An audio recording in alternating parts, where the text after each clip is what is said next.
नमस्कार दोस्तों, मैं नीरज बैरागी स्वागत करता हूं आपका अपना YouTube channel SSC study point पर। आज हम करेंगे 10 जनवरी 2023 की शिफ्ट नंबर 2। तो चलिए शुरू करते हैं।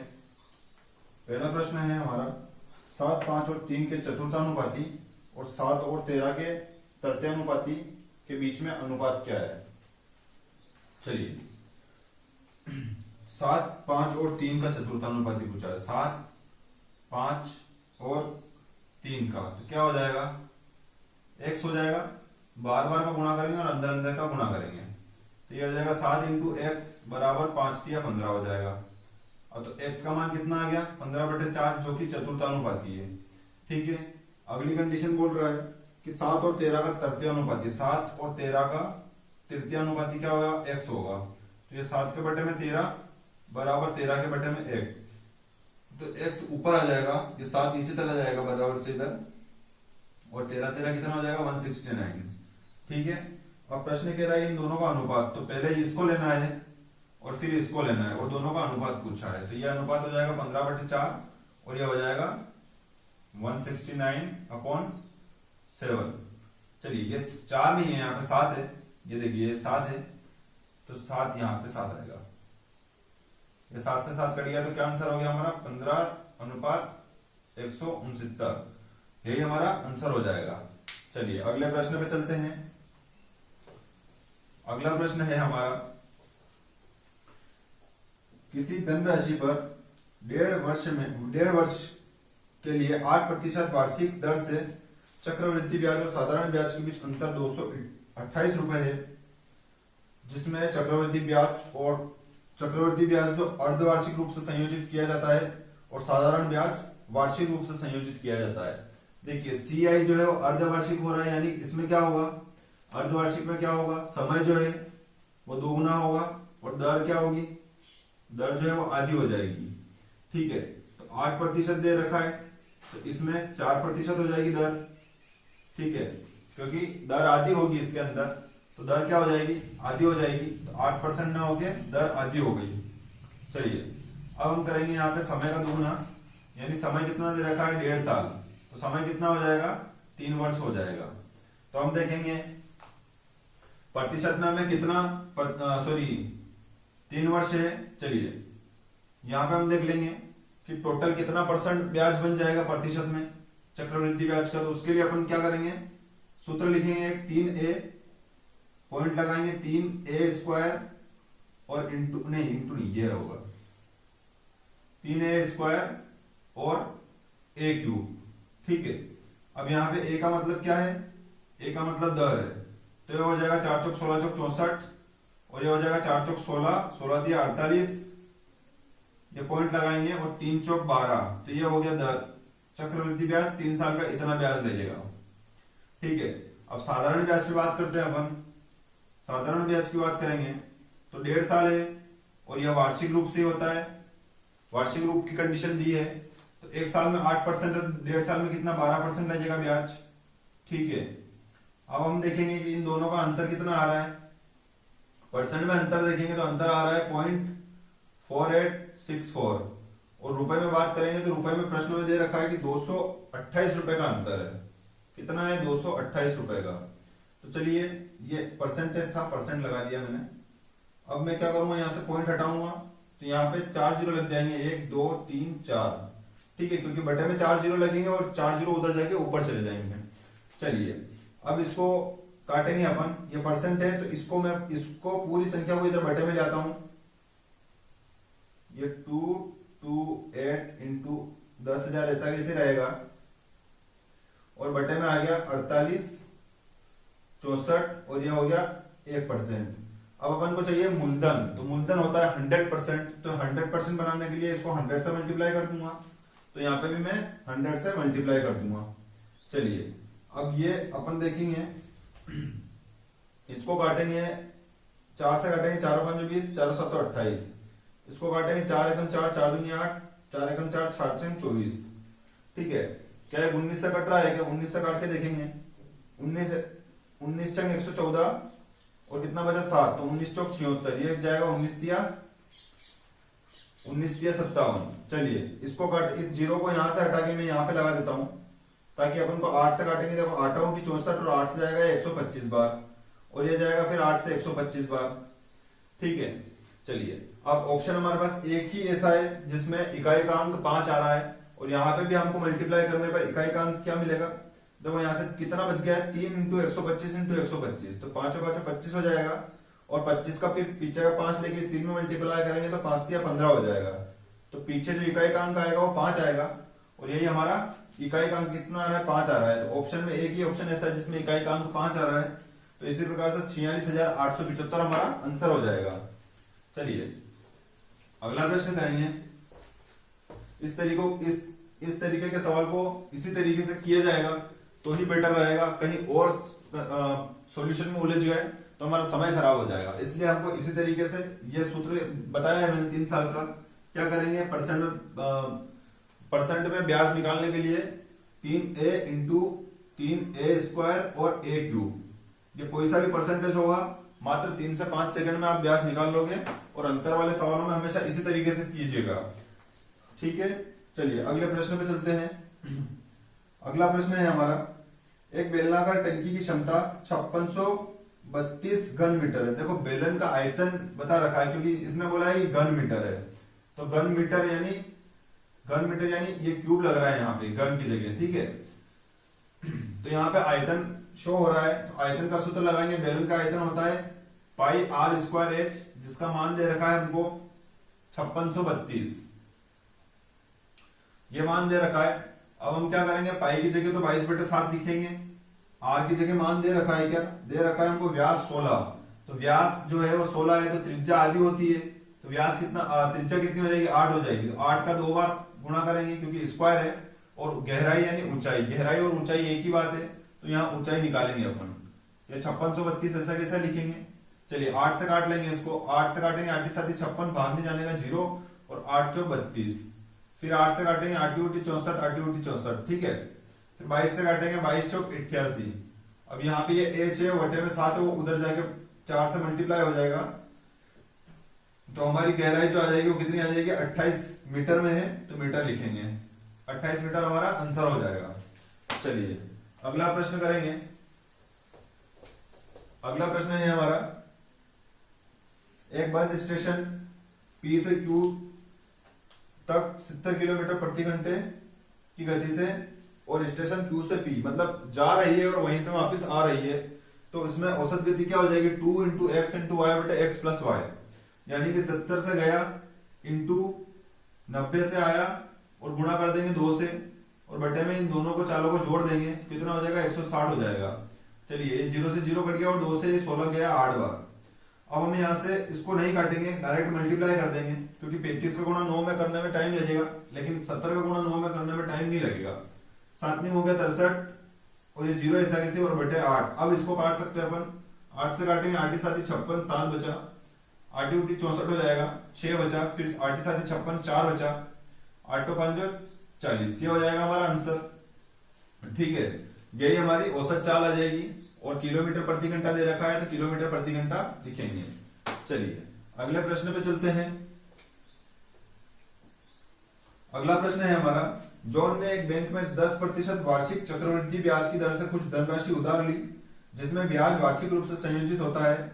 यदि 4 वर्ष के अंत में 21,961.5 रुपए का भुगतान करके अपना ऋण चुका दिया, तो उसने कितनी धनराशि उधार ली थी। देखिए 10% है, 10% मतलब क्या होता है, 1/10 होता है, यानी 10 से राशि 11 हो रही होगी, और 4 वर्ष की बात है तो 10 से 11 हुई। अब इसको 10 से 11 लिखेंगे, या फिर डायरेक्ट घात 4 कर देंगे, क्योंकि 4 वर्ष है। अपन ने पिछली शिफ्टों में भी किए हैं सवाल की, यहाँ पे जो घात आता है वही समय होता है, तो हमने डायरेक्ट इस घात को लगा दिया समय में कन्वर्ट करके।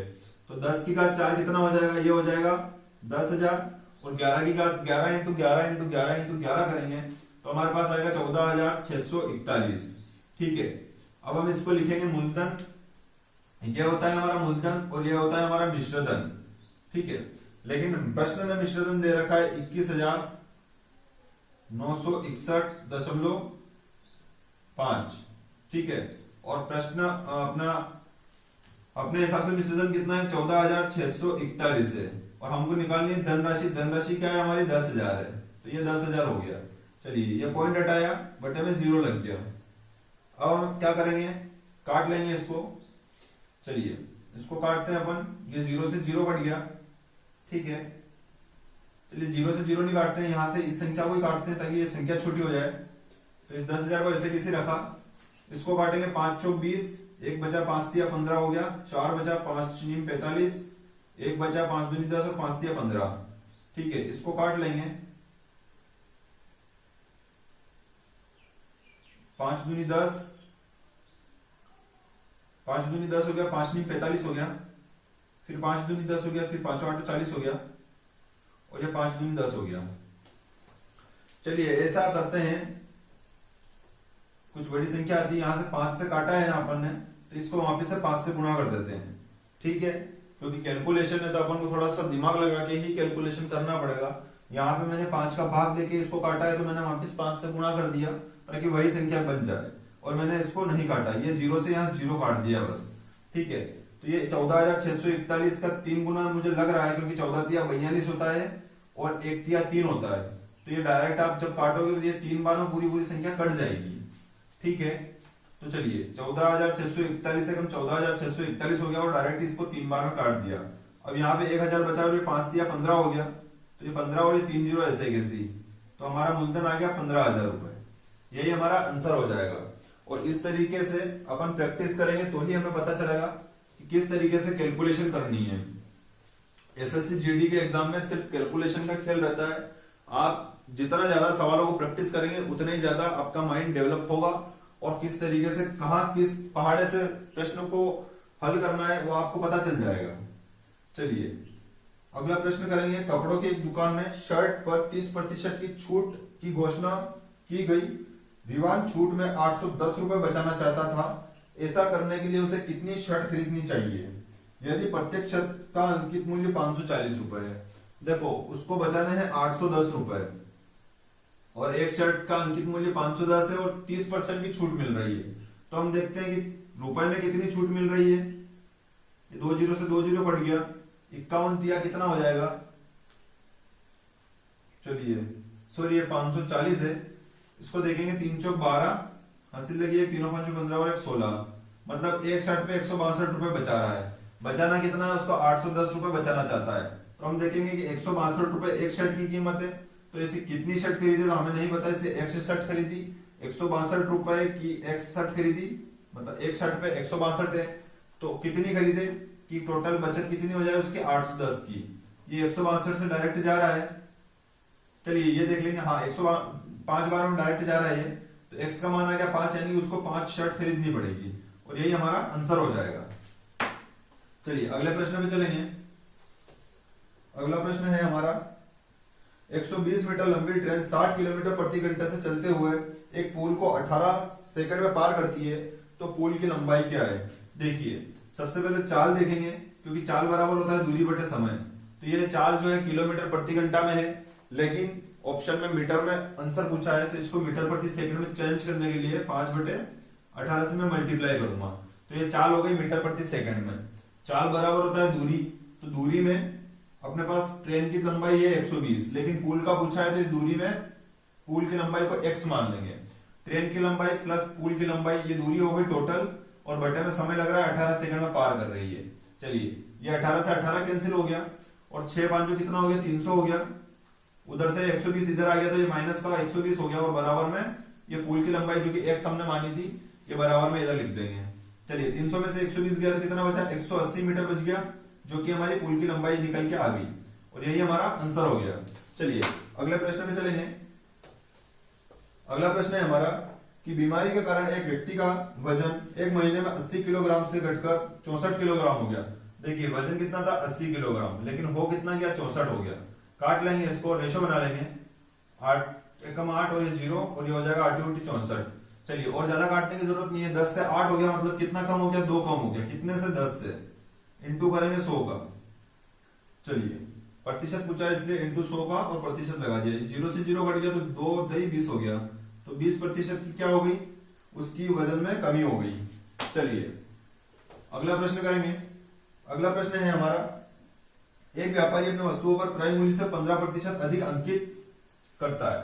देखो सीपी है हमारा 100 और उसने अंकित कितना किया 15%, तो यानी 100 का 15% कितना हो गया 115 हो जाएगा। अंकित मूल्य हमारा 115 हो जाएगा। अब अंकित मूल्य पे वो छूट क्यों बोल रहा है कि ये छूट दे रहा हूं मैं 20% की, यानी 80% के बराबर वो बेच रहा है। ठीक है, तो ये हो जाएगा 15/120, यानी ये विक्रय मूल्य हो गया 120।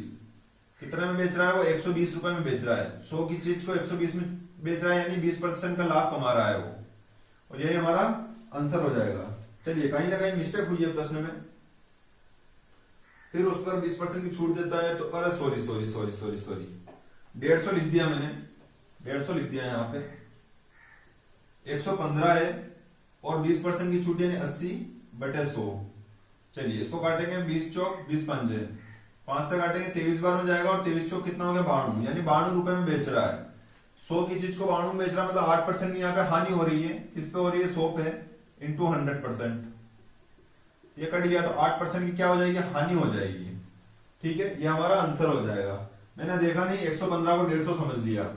ठीक है, कोई दिक्कत नहीं है। चलिए अगले प्रश्न पे चलेंगे। दो संख्याओं का लघुत्तम समापवर्तक यानी एलसीएम और एचसीएफ का 15 गुना है। अच्छा, दो संख्याओं का लघुत्तम समापवर्त्य उनके महत्तम समापवर्तक का 15 गुना है। देखो एचसीएफ जो है वो एलसीएम जो एचसीएफ का 15 गुना, यानी एचसीएफ अगर x है तो एलसीएम कितना होगा 15x होगा। ठीक है, अब प्रश्न कह रहा है कि एलसीएम और एचसीएफ का योगफल, यानी इसका और इसका योगफल, तो दोनों का योगफल करेंगे x + 15x। ये दे रखा है 112, तो यहां से 16x बन जाएगा, बराबर हो जाएगा 112 के। तो x बराबर कितना आ जाएगा 16 7 112 होता है। x का मान अगर 7 आ गया तो इस x की जगह मैंने 7 लिख दिया, इस x की जगह मैंने कितना लिख दिया 7 लिख दिया, और इस x की जगह भी मैंने 7 लिख दिया, तो ये हो जाएगा 15 7 105। ठीक है, अब हम देखेंगे हमारे पास HCF 7 है, LCM 105 है। प्रश्न बोल रहा है यदि एक संख्या 35 है तो दूसरी संख्या क्या है। तो पहली संख्या दे रखी है उसने 35, और दूसरी संख्या यानी a मान लेता हूं, दूसरी संख्या a हमको ज्ञात करना है, बराबर होता है पहली संख्या इंटू दूसरी संख्या बराबर LCM इंटू HCF, ये सूत्र होता है।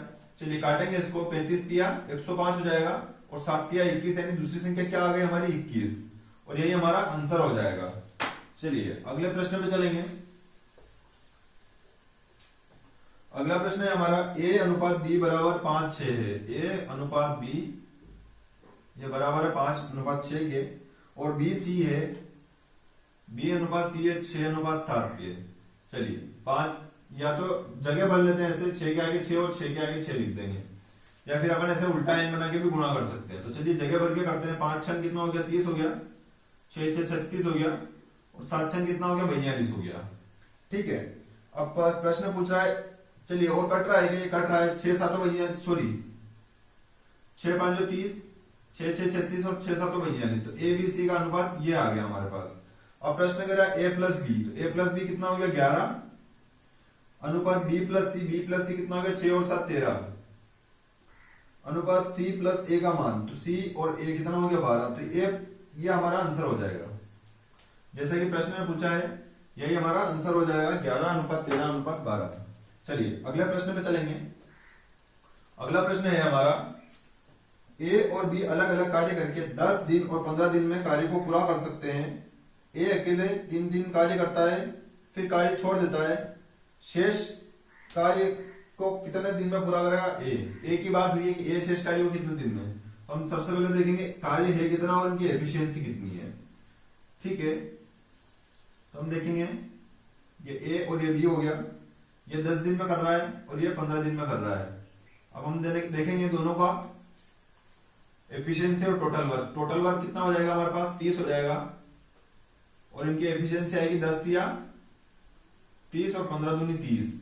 अब B पहले अकेले काम कर रहा है 3 दिन तक, तो देखो 2 काम रोज करता है और 3 दिन तक काम किया, तो B ने कितना काम कर लिया टोटल 6 काम कर लिया। अब 30 में से 6 काम B ने कर लिया, तो बचा कितना 24 काम, जो कौन करेगा A करेगा, और किस हिसाब से करेगा 3 के हिसाब से, तो 3 8 और 24 यानी A कितने दिन में कर लेगा शेष कार्य को 8 दिन में कर लेगा। ठीक है, अगले प्रश्न पे चलेंगे। अगला प्रश्न है हमारा कि 10 मीटर इंटू 5 मीटर आयामों वाले कमरे में रखे जा सकने वाली सबसे लंबे खंबे की लंबाई कितनी है। यानी यहाँ पे घनाभ का विकर्ण लगेगा। एक कमरा है घनाभ जैसा, घनाभ का विकर्ण ये होता है रूट ऑफ एच स्क्वायर, ऊंचाई इंटू चौड़ाई इंटू लंबाई। ठीक है, तो चलिए h बराबर दे रखा है 10 यानी 10 की घात 2 प्लस b यानी 10 की घात 2 प्लस l यानी 5 की घात 2। तो ये हो जाएगा 100 प्लस 25। चलिए 100 200 और 25 225। तो ये कितना आ जाएगा 225 15 का स्क्वायर होता है और मीटर में इसलिए मीटर लिख देंगे।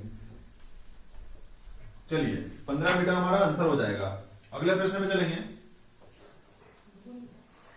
अगला प्रश्न है हमारा 400 मीटर लंबी एक वृत्ताकार दौड़ में ए और बी समान बिंदु से एक ही समय पर 10 मीटर प्रति सेकंड और 16 मीटर प्रति सेकंड की गति से दौड़ना शुरू करते हैं। समान दिशा में दौड़ते समय वे कितने समय बाद पहली बार प्रारंभिक बिंदु पर मिलेंगे।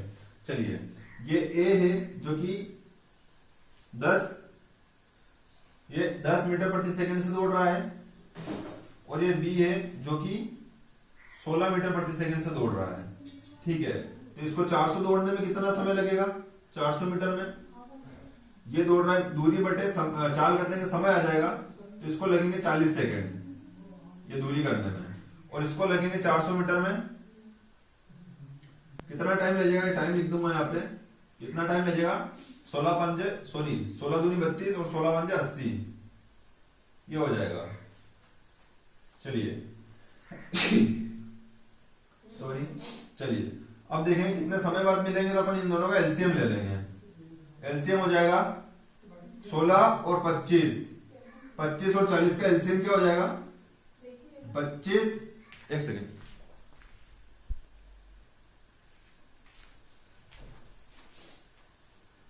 40 और 25 का एलसीएम क्या हो जाएगा, ये 40 हो गया, ये 25 हो गया। इसको काटेंगे 5 से, 5 8 40 और 5 5 25। चलिए फिर 5 से जाएगा और 8 से जाएगा, 5 5 25 25 8 है 200। दोनों का एलसीएम आ रहा है 200 सेकंड, तो ये आंसर हो जाएगा हमारा कि 200 सेकंड बाद में दोनों आपस में मिलेंगे। चलिए अगले प्रश्न पे चलेंगे। अगला प्रश्न है हमारा उन संख्याओं का गुणनफल ज्ञात कीजिए जिनका महत्तम समापवर्तक और लघुत्तम समापवर्तीय 8 और 40 है। चलिए दो संख्या है, पहली संख्या 1 इंटू संख्या 2 है ना, पहली संख्या इंटू दूसरी संख्या बराबर एलसीएम इंटू एचसीएफ। चलिए इन दोनों का गुणनफल ज्ञात करना है, तो इन दोनों को मैंने मान लिया x जो कि दोनों का गुणनफल है, और एलसीएम एचसीएफ दे रखा है 8, एलसीएम है 40 और एचसीएफ है 8, तो x का मान कितना आ गया 8 चौक 32 यानी 320। यही हमारा आंसर हो जाएगा। चलिए अगले प्रश्न पे चलेंगे। अगला प्रश्न है सोनल और अर्जुन एक कार्य को 57 दिनों में कर सकते हैं। देखो सोनल प्लस अर्जुन एक कार्य को कितने दिन में कर रहे हैं 57 दिनों में। फिर देखेंगे अर्जुन और रोहन, ये अर्जुन प्लस रोहन ये कर रहे हैं 38 दिनों में। फिर आगे प्रश्न बोल रहा है कि रोहन और सोनल एक साथ उसी कार्य को 38 दिन में, रोहन और सोनल उसी कार्य को 38 दिन में वापिस से। तो सोनल अर्जुन और रोहन एक कार्य उसी कार्य को एक साथ कितने दिन में पूरा करेंगे। तो टोटल वर्ग कितना आ जाएगा, यहां से टोटल वर्ग हो जाएगा, इन तीनों का एलसीएम कितना आ जाएगा 114। ठीक है, जिसको एलसीएम नहीं लेना आता ऐसे ले सकता है, ये इस टाइप से एलसीएम निकल जाएगा, तो 114 एलसीएम आ जाएगा। अब हम देखेंगे 57 दूनी 114 होता है, 38 तिया 114 होता है और 38 तिया 114 होता है। यहां देखेंगे 2 बार एस आ रहा है, 2 बार ए आ रहा है और 2 बार आर आ रहा है, यानी 2 2 2, तो सब में से 2 कॉमन निकल गया, तो क्या आ जाएगा ए यानी अर्जुन और कौन है अर्जुन, रोहन और सोनल, ये तीनों मिलकर काम करेंगे। 3 2 और 3 6 और 2 8 कार्य प्रतिदिन कर रहे हैं। ये इस 2 से 8 को 8 दे तो 4 बच गया, यानी तीनों मिलकर 4 कार्य प्रतिदिन कर रहे हैं। तो साथ में काम करेंगे तो कितना टोटल काम कितने दिन में कर लेंगे, तो 114 बटे 4, 4 से काटूंगा 4 दूनी 8, कितना बच गया 3 बच गया। चारों आठों 32, फिर बच गया 2, तो चारों पांचों 20, यानी 28.5 दिन में ये कार को खत्म कर देंगे। चलिए अगले प्रश्न पे चलेंगे। अगला प्रश्न है हमारा 10 वस्तुओं का औसत मूल्य 89 है। देखो 10 वस्तुएं है और औसत है 89, तो ये हो गया टोटल योग 890। अब प्रश्न कह रहा है कि यदि एक वस्तु का मूल्य 35 है, तो इसमें से मैंने एक वस्तु का मूल्य 35 हटा दिया, तो कितना बच गया? 855 बच गया। ठीक है, तो यहाँ वस्तुएं कितनी बचेगी? 9, यानी 9 का योग कितना हो गया? 855। और प्रश्न पूछ रहा है कि शेष 9 वस्तुओं का औसत रुपए में ज्ञात कीजिए। तो क्या करेंगे? टोटल योग कितना है? 855 है 9 वस्तुओं का, और बटे में वस्तु है, कुल योग बटे कुल वस्तु कितना हो जाएगा? औसत हो जाएगा हमारा 9 में 9 81, और 4 बचा यानी 9 5 45, तो हमारा औसत हो गया 9 वस्तुओं का 95, और यही हमारा आंसर हो जाएगा। चलिए अगले प्रश्न पे चलते हैं। अगला प्रश्न है, एक दुकानदार वस्तुओं को 12% के लाभ पर बेचता है और वास्तविक वजन से 15% कम वजन का उपयोग करता है, उसका कुल लाभ प्रतिशत ज्ञात कीजिए। देखिए इस प्रश्न में कैसे करेंगे अपन? सिर्फ रेशो टाइप से करेंगे, इसको रेशो वाली मेथड से करेंगे। और कैसे करेंगे? जब भी लाभ या हानि ऐसे हो तो हम हमेशा कम वाली चीज को ज्यादा में बेचेंगे और यहाँ ज्यादा वाली वस्तु लिख देंगे। ठीक है, तो यहाँ पे प्रश्न कह रहा है कि 12%, यानी कि 100 की चीज को 112 में बेच दिया तो लाभ हो जाएगा। ठीक है, ये एक रेशो बन गया। दूसरा बोल रहा है कि 15% कम वजन यूज करता है, यानी कि अगर 100 बेच रहा है तो कितना कम? 15% कम यूज कर रहा है, यानी 100 बेच रहा है तो 85 ही तोड़ रहा होगा वो, 85 की चीज को 100 में बेच रहा है। ठीक है, ये 100 से 100 काट देंगे, और ये 85 को 112 में बेच रहा है, यानी नया रेशो ये बन जाएगा। तो कितना हो जाएगा? ये 27 का लाभ कमा लिया इसने 85 पे, और प्रतिशत के लिए अपन 100 लगा लेंगे। चलिए इसको काटेंगे, 5 से 20 बार जाएगा और 5 से 17 बार जाएगा। 27 दूनी हो जाएगा 54, और ये 0, ये बटे में 17 से काटेंगे, 17 दिए 51, हासिल लगी 3, तो ये 30 हो गया। 17 एकम 17 होगा, फिर कितना हो जाएगा? 30 हो जाएगा। 17 एकम 17 कितना बचा? 19 बच गया। देखो 17 दिया 51 हो गया, 3 बच गया। 17 एकम 17 से 13 बचा, तो 130 हो गया। तो हो जाएगा 17 7 119, अब 11 बचा, तो 17 6 102। यही रोक लेंगे क्योंकि प्रश्न कह रहा है कि दशमलव के 2 स्थान तक ही मान ज्ञात करना है, तो 31.76 हमारा आंसर हो जाएगा। चलिए अगले प्रश्न पे चलेंगे। अगला प्रश्न है, एक संख्या 350 में पहले 20% की वृद्धि की जाती है, फिर 25% की कमी की जाती है, नई संख्या क्या है? देखिए 350 एक संख्या है जिसमें पहले 20% की वृद्धि की है, यानी 20% यानी 1/6, सॉरी 1/5 होता है, 5 पे 1 की वृद्धि यानी 6 हो जाएगा 5 से। फिर क्या हुआ? 25% की कमी, 25% मतलब 1/4 होता है। 25% यानी 1/4 मतलब 4 पे 1 की कमी हो गई, यानी 3 बच गया 4 में से। चलिए सोल्व करेंगे, 5 से काटेंगे, 5 7 35 और 0, 3 दूनी 6, सॉरी 2 तिया 6 और 2 दूनी 4, 2 से काटेंगे 70 को 35 बार। अब ये हो जाएगा 35 तिया 105, और 105 तिया कितना हो जाएगा? 315, और यही हमारा आंसर हो जाएगा। चलिए अगले प्रश्न पे चलते हैं। अगला प्रश्न है हमारा, एक टेबल फैन को 2827.6 रुपए में बेचने पर प्राप्त लाभ उसे 2230 रुपए में बेचने पर होने वाली हानि से 14% अधिक है। 14% का लाभ प्राप्त करने के लिए विक्रय मूल्य क्या होगा? यह प्रश्न थोड़ा सा ज्यादा कैलकुलेटिव है, और यह पॉइंट में भी दे रखा है। यहाँ पे हम डिजिटल सम नहीं लगा सकते हैं कि कहीं कोई संख्या 14 से 7 से या किसी से कट रही है तो हम ऑप्शन को भी वहीं काट के देख ले, इसको पूरा सोल्व करना पड़ेगा। तो हम यहाँ पे मानेंगे कि हमारा क्रय मूल्य क्या है? x है। चलिए अब यहाँ पे बेचने पर पहली कंडीशन में क्या हो रहा है? लाभ हो रहा है, यानी हमारा क्रय मूल्य छोटा है, विक्रय मूल्य बड़ा है, तो विक्रय मूल्य में से क्रय मूल्य निकाल देंगे तो हमारा लाभ बच जाएगा 2827.06 माइनस का क्रय मूल्य बराबर कितना हो जाएगा? ये लाभ हो जाएगा। अब ये बोल रहा है कि 2230 में बेचने पर हानि हो रही है, यानी क्रय मूल्य बड़ा रहेगा, तो इसको विक्रय मूल्य निकाल देंगे तो हानि हो जाएगी। ठीक है, ये होने वाली हानि से 14% अधिक है, तो ये हो जाएगा 114 बटे में 100। ठीक है, चलिए अब क्या करेंगे? 100 का गुणा इस पूरी इक्वेशन में करेंगे तो यहां से 100 का गुणा इस वाली में होगा तो ये पॉइंट हट जाएगा, क्योंकि 100 से 100 कट जाएगा तो ये हो जाएगा 2827.06, और 100 का गुणा x में होगा तो ये हो जाएगा 100x बराबर ये 114x हो जाएगा, और माइनस ये गुणा करेंगे अपन 2230 में 114 का, 2230 में 114 का गुणा करेंगे, ये हो जाएगा 4 तिया 12, 4 दूनी 8 और 1 9, और 4 दूनी 8, फिर ये हो जाएगा 2230, और ये हो जाएगा 2230। ठीक है, 2 0 9 3 12 अंश की 1, 8 और 2 10 और 4 14, और ये 5 और ये 2, मतलब 25 42 20। तो यहाँ 25 42 और 20। ठीक है, ये 100 उधर जाएगा तो ये प्लस का हो जाएगा, ये 214 हो जाएगा, ये 200 प्लस का हो जाएगा, उधर जाएगा ये तो 214 हो जाएगा, और ये इधर आके प्लस का हो जाएगा 25 42 20। तो इसमें जोड़ेंगे अपन, जुड़ेगा ये तो 6 और 0 6 हो गया, 0 और 2 2 हो गया, 7 और 2 9 हो गया, और 2 और 4 6 हो गया, 8 और 5 13 हो गया, और ये हो जाएगा 2 और 2 4 और 1 5, ये हो गया। चलिए अपन इसको काटेंगे, ये कहां से कट सकता है, पहले तो 2 से ही काट के देख लेते हैं। ये हो जाएगा 2 एकम 2 और 2 7 14।